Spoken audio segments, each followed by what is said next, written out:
Olá, meus queridos, nos encontramos mais uma vez para um bate-papo literário. Desta vez vamos abordar a poética de um dos nomes mais significativos da nossa literatura nacional, o poeta baiano Castro Alves, o poeta dos escravos. E vamos abordar nesse caso um dos seus textos mais significativos, um dos textos mais significativos de toda a literatura nacional, o poema Navio Negreiro, em sua parte 4. Gente, esse poema, ele prima pela beleza plástica, não só pela marca que já é da poesia castro-alvina, o tom grandiloquente, a linguagem em tom declamatório. Esse poema brilha pela plasticidade das imagens sugeridas de expressão sonora e de expressão visual. As imagens criadas pelos termos poéticos que esse poeta nos traz.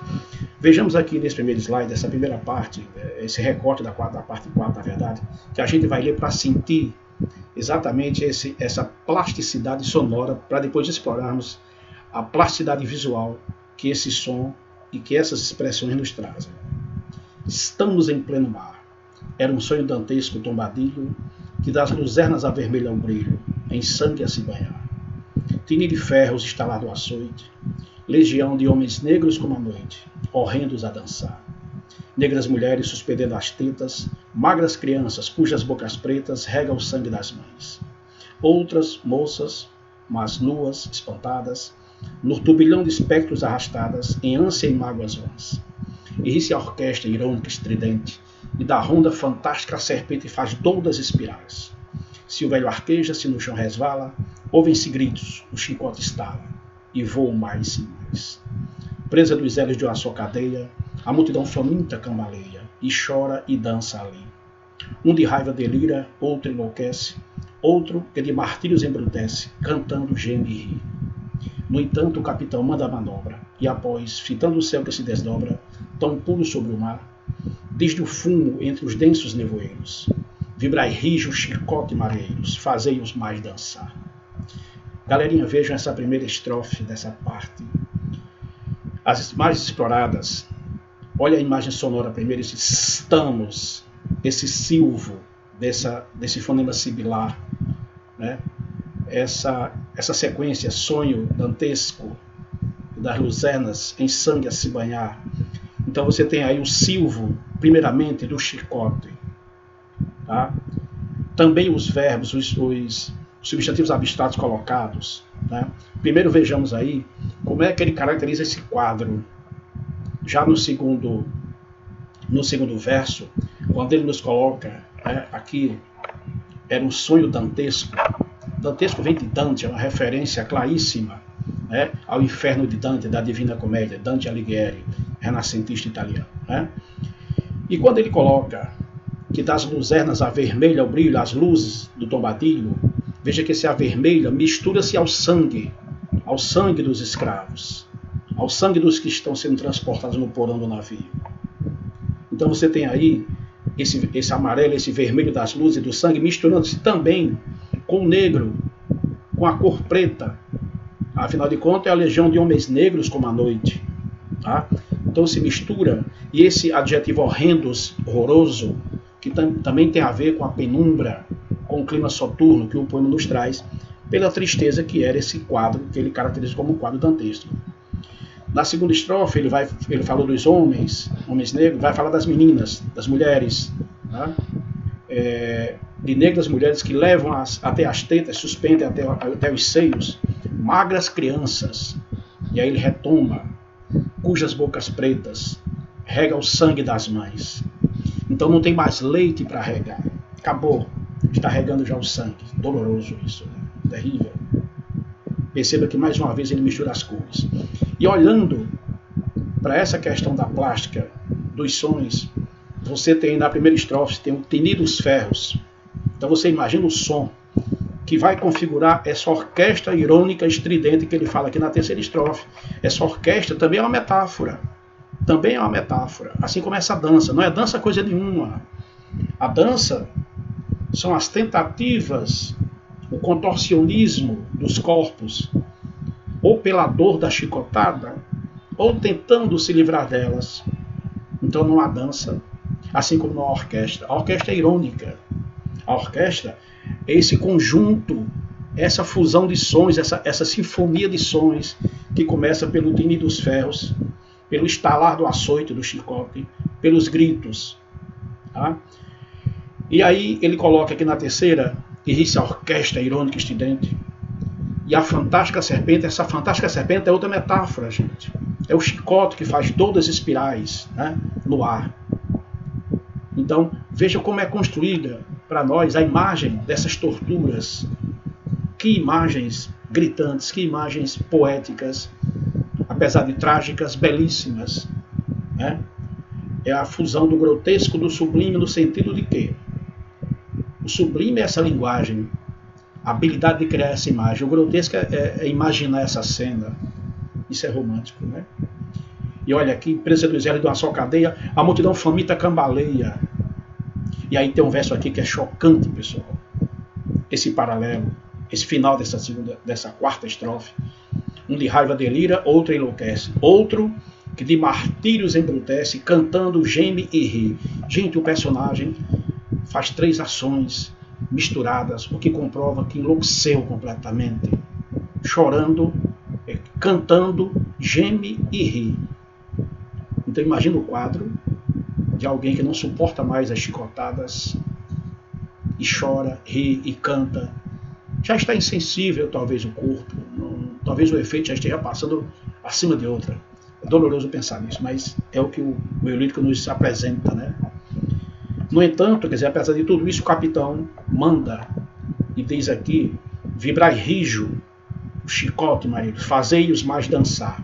Veja que a dança, como eu disse, é uma metáfora. Fazei-os dançar, fazei-os tentar se contorcer após a chicotada, né, o açoite. Tá certo? Então vejamos aqui nessa sequência, ele repete, e aí perceba que no final dessa estrofe aqui acima, quando ele coloca qual num sonho dantesco as sombras voam. Então deixa eu ler novamente, porque vale a pena ler cada parte dessa, porque é muito bonito mesmo, né, gente? Claro, eu sou suspeito de falar, sou apaixonado por isso, mas vocês vão me convir que é muito bonito. E ri-se a orquestra irônica estridente, e da ronda fantástica a serpente faz doudas espirais. Qual num sonho dantesco as sombras voam, gritos, ais, maldições, preces ressoam, e ri-se Satanás. Vou parar nessa parte porque, olha só, ele vai buscar esse sonho dantesco e a imagem do Satanás rindo-se dessas torturas que esse quadro aqui, que é meramente ilustrativo, tá, nos remete, que essas imagens nos fazem evocar. Veja que o sonho se misturam nele maldições e preces. As preces, a temática religiosa junto com a temática satânica. E aí o eu lírico apela nessa outra estrofe aqui: Senhor Deus dos desgraçados, dizei-me vós, Senhor Deus. O nome dessa figura de linguagem, quando você tem como vocativo uma divindade ou um ente da natureza, um elemento da natureza, chama-se apóstrofe. Não confundir com aquela notação léxicazinha que tem na expressão gota d'água, como no disco do Chico Buarque, no livro do Chico Buarque. Aquele para tirar o A da palavra gota, né? Tira-se o A e coloca-se o apóstrofo. Aqui essa figura é apóstrofe. É quando se você invoca, quando o lírico invoca Deus, ou os raios da lua, como ele vai invocar em outros momentos que vocês vão ver aí. Então vejam que beleza de estrofe, o lírico apelando para o onipotente. Senhor Deus dos desgraçados, dizei-me vós, Senhor Deus, se é loucura, se é verdade, tanto horror perante os céus. Ó mar, olha aqui a apóstrofe, ó mar, por que não apagas com esponja de tuas vagas, de teu manto este borrão? Astro, noites, tempestade, rolai das imensidades, varrei os mares, tufão. Então a estrofe é cheia de apóstrofes, porque o eu lírico, endoudecido, a usar a linguagem dele da época, né, endoudecido, apela para quem pode, para Deus e para o mar. Ele pede que o mar, com a esponja de tuas vagas, as vagas são as ondas gigantescas, né?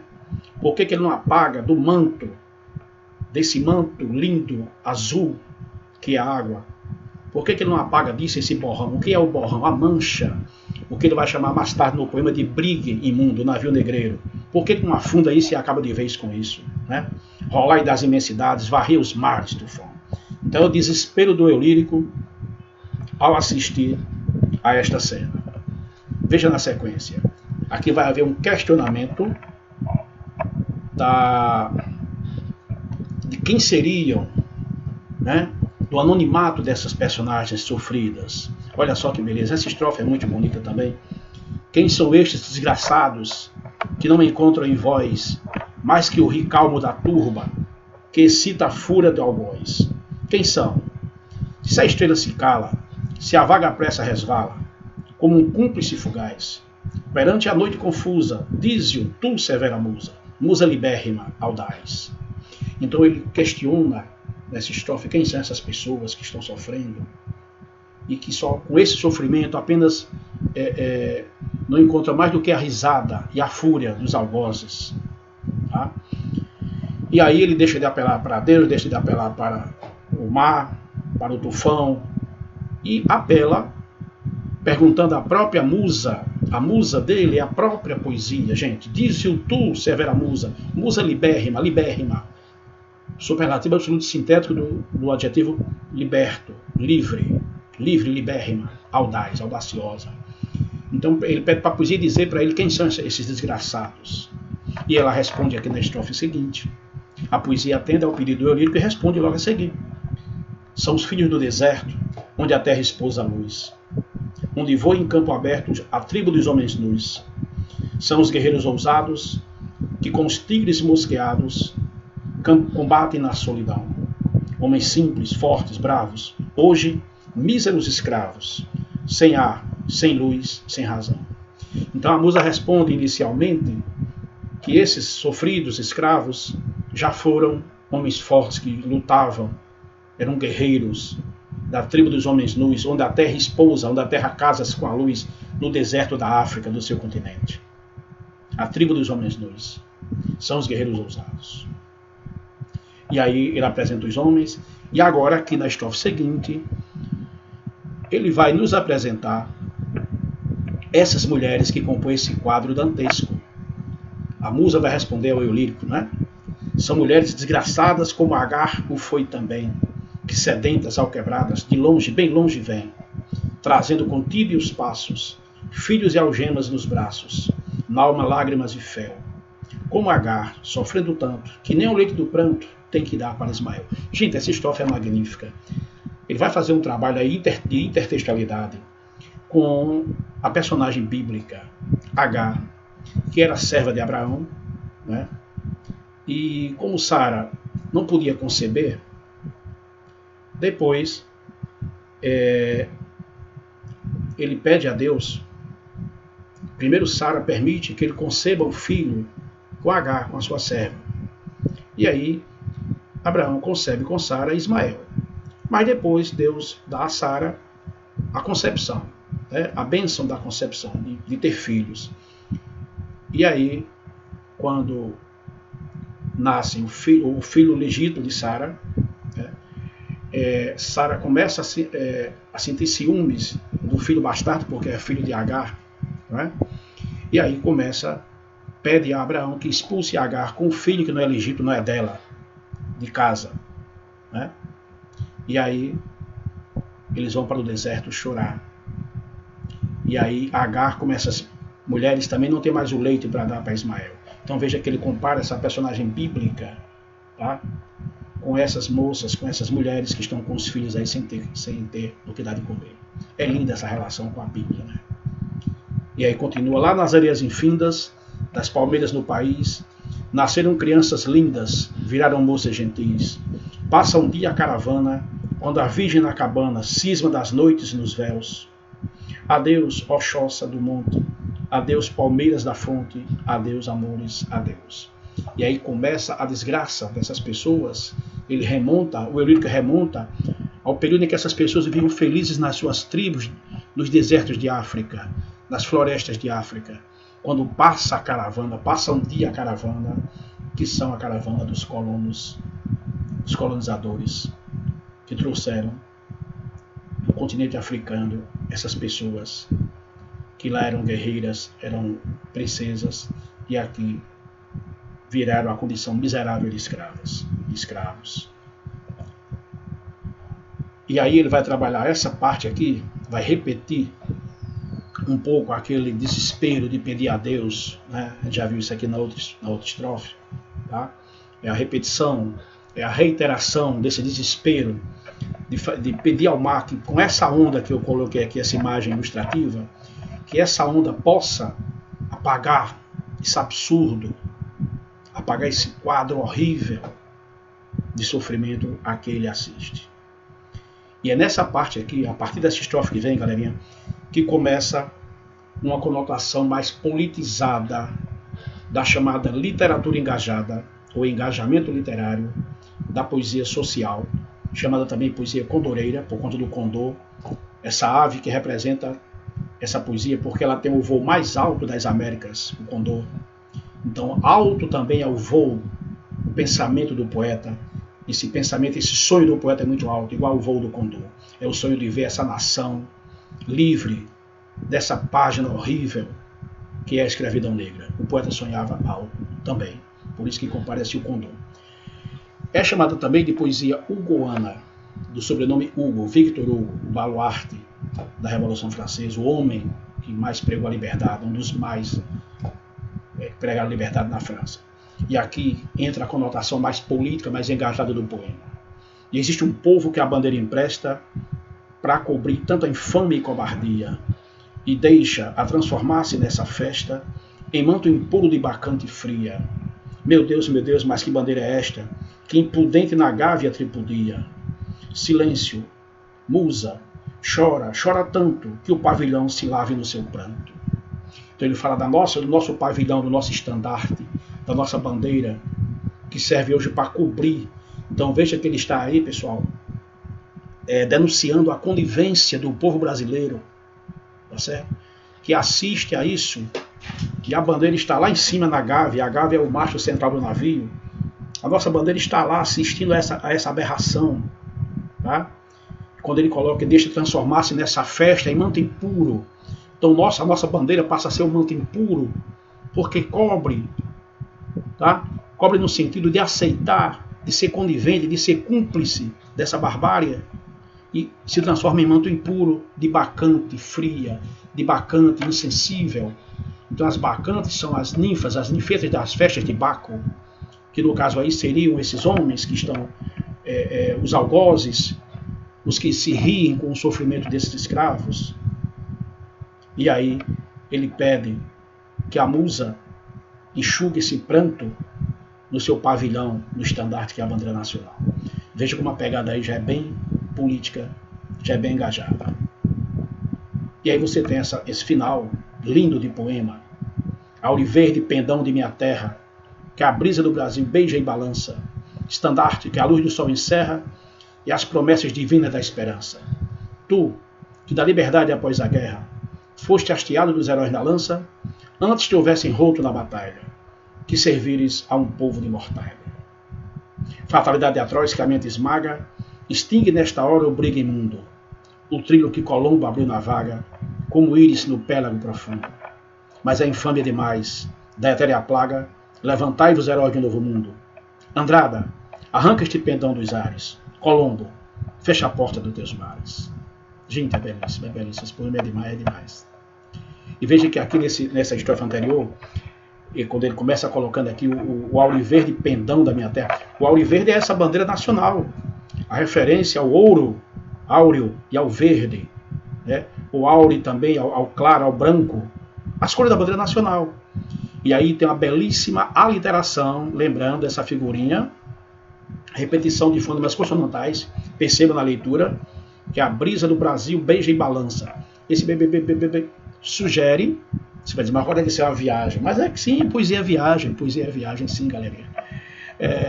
Esse bebê sugere o balançar, o bater da flâmula da bandeira no vento, ou o vento batendo nela, como você queira. Tá? Então esse auriverde, esse estandarte.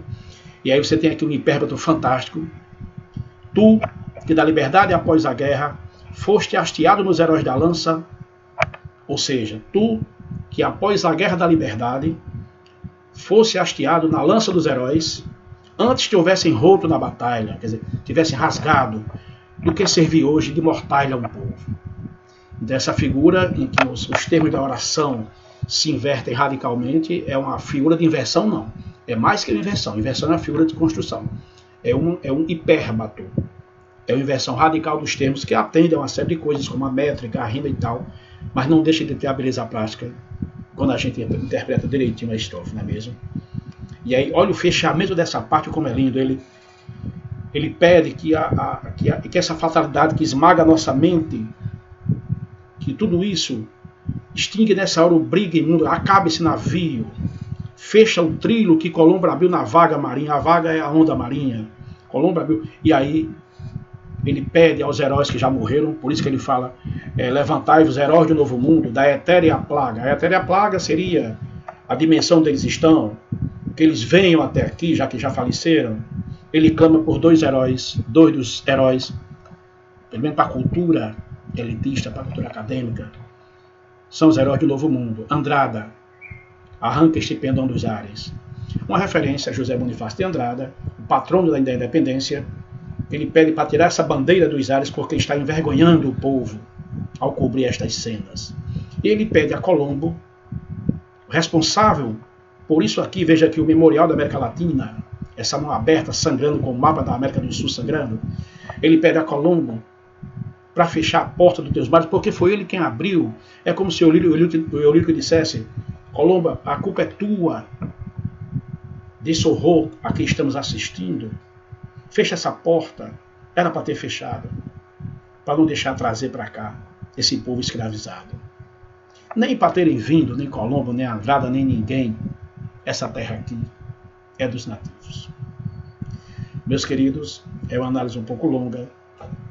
Há um CD de Caetano, chamado Livro, Caetano Veloso, chamado Livro, de 1985, que tem essa parte que eu analisei para vocês, cantada por ninguém menos que Maria Bethânia, e uma música incidental linda de capoeira no refrão. Procurem na internet esse disco, Livro, 1985, e ouçam mais uma vez, curtam. E aí tem uma coisa fantástica que o poeta Caetano também fez, gente. Ele pega essa linguagem grandiloquente de Castro Alves, esse tom declamatório, e ele joga o ritmo, a harmonia musical do rap. Ele casa a linguagem erudita, clássica, literária, acadêmica, com um ritmo e uma melodia que veio lá das periferias das grandes cidades, das prisões, que é onde estão a maioria dessas pessoas escravizadas, torturadas nesse poema. Isso é lindo. Até o novo papo literário. Agradeço a atenção de vocês. Estaremos juntos na próxima análise de obras da literatura brasileira, em se tratando agora de romances, os nossos romances, as nossas obras do romantismo nacional em prosa. Valeu!